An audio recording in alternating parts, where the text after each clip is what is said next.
ஜவ்வரிசி பாயசம் பண்ணுறக்கு 1 கப் அளவுக்கு ஜவ்வரிசி பார்த்திங்கன்னா தண்ணியில் வாஷ் பண்ணி அரை மணி நேரத்துக்கு முன்னாடியே தண்ணியில் ஊற போட்டு பாருங்கள் வச்சுருக்கேன்.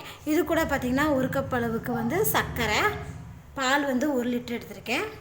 அப்புறம் முந்திரி திராட்சை 10-15 முந்திரி எடுத்துக்கோங்க. அது வந்து மிக்ஸி ஜாரில் போட்டு நல்லா பவுடரை அரைச்சி எடுத்துக்கலாம். பால் பார்த்திங்கன்னா ஹை ஃப்ளேம்லேயே வச்சு காய்ச்சிட்டேன். இப்போ ஃப்ளேம் வந்து பார்த்திங்கன்னா லோ ஃப்ளேமில் வச்சிடலாம். வச்சுட்டு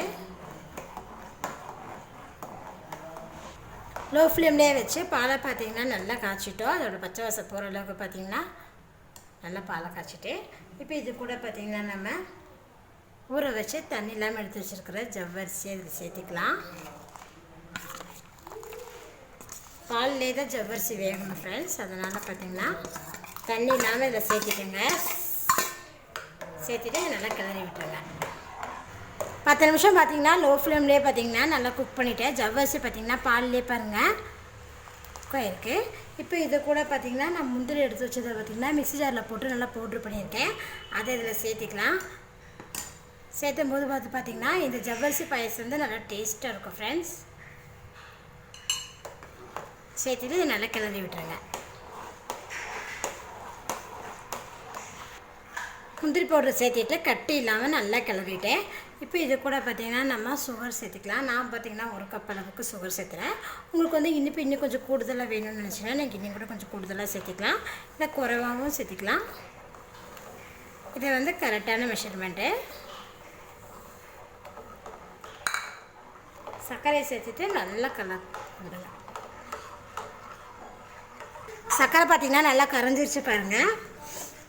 இப்போ இது கூட பார்த்திங்கன்னா 2 ஏலக்காய் தட்டி வச்சுருக்கேன். அதை இதை சேர்த்துக்கலாம். நான் பார்த்திங்கன்னா நல்லா ஃப்ரெஷ்ஷாக தட்டி போட்டிருக்கேன். நீங்கள் ஏலக்காய் தூள் இருந்தால் கூட சேர்த்துக்கலாம், ரொம்ப நல்லாயிருக்கும். இப்போ வந்து பார்த்திங்கன்னா நம்ம முந்திரி திராட்சை தாளிச்சிக்கலாம். தாளிப்பு கரண்டியில் 1 டீஸ்பூன் அளவுக்கு நெய் சேர்த்துருக்கேன். நெய் உண்மையுமே இதில் முந்திரி பருப்பு சேர்த்துக்கோங்க. லோ ஃப்ளேம்லேயே பார்த்திங்கன்னா முந்திரி பருப்பு வறுபட்டுருச்சு. இப்போது உள்ள திராட்சை சேர்த்துக்கலாம்.